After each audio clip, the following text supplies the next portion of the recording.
कल्पना कीजिए एक ऐसे रिश्ते की हाँ। जहाँ कोई ड्रामा नहीं है, कोई रोज रोज के झगड़े नहीं, कोई बड़ी बड़ी खस्में नहीं। हाँ, मतलब सब कुछ एकदम सहज है। बिल्कुल, दो लोग बिना कुछ कहे बस एक दूसरे की बात समझ जाते हैं।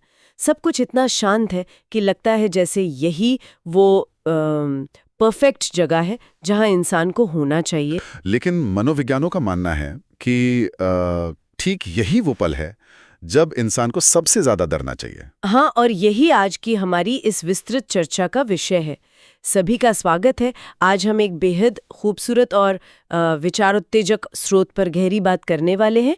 The shape of almost forever का तीसरा भाग। बहुत ही दिलचस्प कहानी है ये। है ना? हाँ। हमारा मिशन आज यह समझना है कि जब किसी रिश्ते में सब कुछ बिल्कुल सही या कहें कि जस्ट राइट लगने लगता है तो वो सबसे खतरनाक स्थिति क्यों होती है।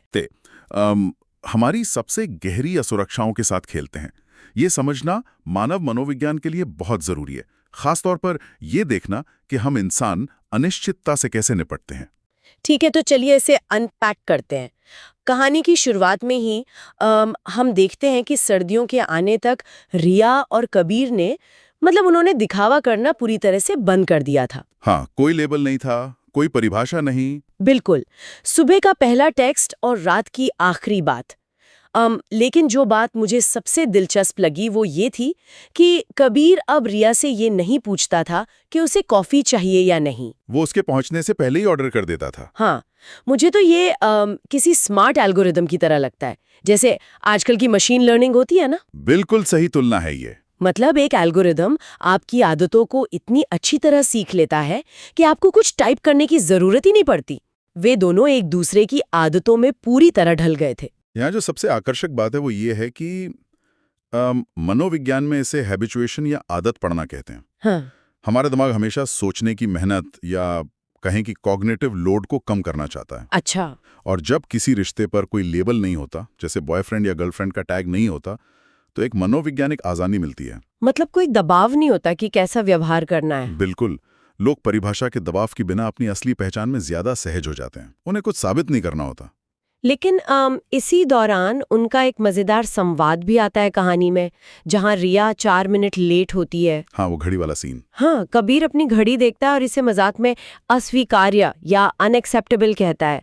और रिया तुरंत याद दिलाती है कि एक बार कबीर ने उसका 2 घंटे इंतजार किया था। और कबीर का जवाब बहुत गहरा था वहाँ। उसने कहा कि वो अलग बात थी क्योंकि उसे पता नहीं था कि रिया आएगी या नहीं, लेकिन अब उसे पता है। ये जो अनिश्चितता से निश्चितता का सफर है, ये जस्ट एट का भ्रम है।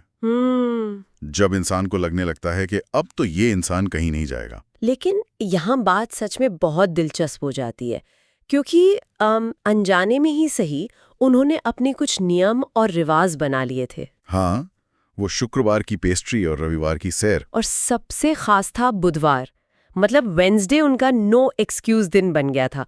अगर कोई लेबल नहीं था तो इन रिवाजों की क्या जरूरत थी? अगर हम इसे बड़ी तस्वीर से जोड़ें तो इंसान का दिमाग पूरी तरह से खालीपन में नहीं रह सकता। मतलब उसे कोई ना कोई ढांचा चाहिए। हाँ, बिल्कुल।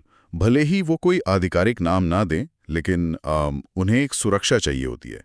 ये छोटे छोटे रिवाज असल में साइकोलॉजिकल एंकर्स होते हैं। लंगर की तरह। एकदम सही। एक अनिश्चित दुनिया में थोड़ी सी निश्चितता बनाने का तरीका। और इसी निश्चितता का इम्तिहान तब होता है जब वो कैफे से लौट रहे होते हैं। बुधवार का ही दिन था। अचानक पावर कट हो जाता है, बिजली चली जाती है। वो सीन बहुत पावरफुल है। हाँ, मतलब कहानी में लिखा है कि अंधेरे और सन्नाटे में सब कुछ बहुत करीब और असली लगने लगा, रियल। क्या आधुनिक जीवन का जो शोर है वो हमें अपनी भावनाओं से दूर रखता है? बिल्कुल रखता है। अंधेरा एक उत्प्रेरक या कैटलिस्ट की तरह काम करता है।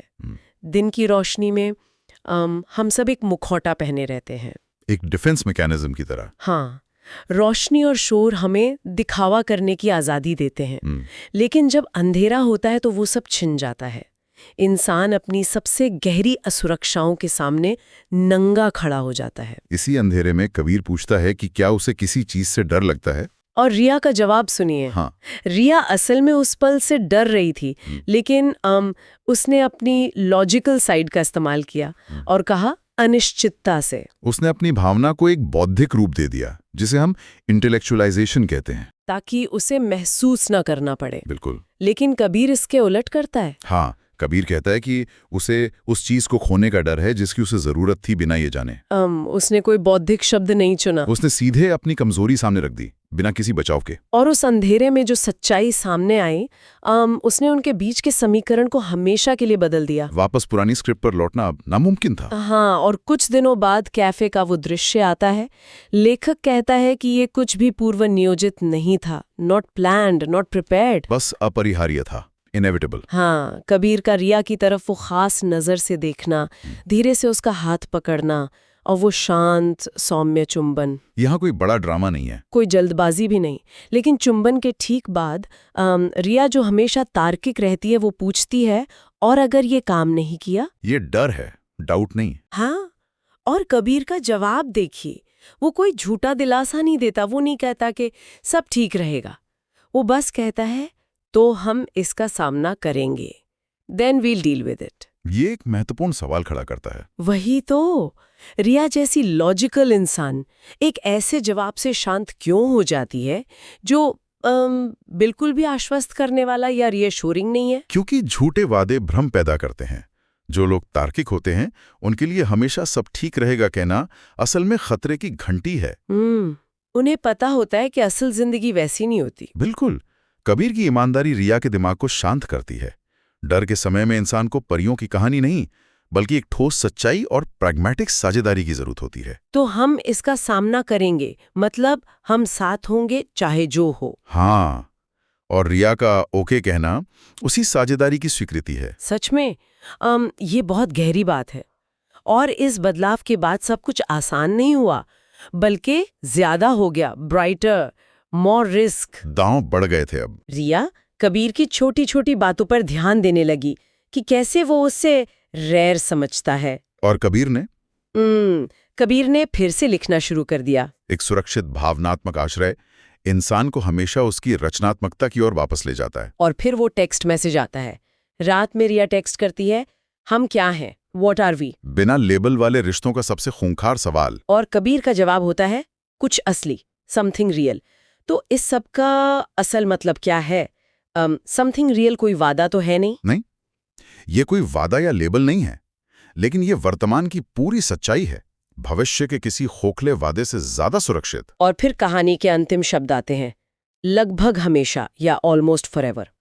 अस्थायी नहीं लगता, ये निश्चित लगता है, तब तक जब तक ये खत्म नहीं हो जाता। इंसान के रिश्तों की सबसे बड़ी त्रासदी और खूबसूरती यही है, हम लगभग को ही हमेशा मान लेते हैं। क्योंकि अगर हम हमेशा इसके खत्म होने के डर में जिएंगे तो हम उस पल को जी ही नहीं पाएंगे। बिल्कुल सही कहा। तो अगर हम आज की इस चर्चा को समेटे, हमने देखा कि कैसे बिना नाम के रिश्ते, छोटे छोटे रिवाज और अंधेरे में कबूली गई कमजोरियां एक ऐसा बॉन्ड बनाती हैं जो किसी भी फॉर्मल लेबल से ज्यादा ताकतवर होता है। और कबीर की वो ईमानदारी झूठे वादों से कहीं बेहतर है। एकदम सच।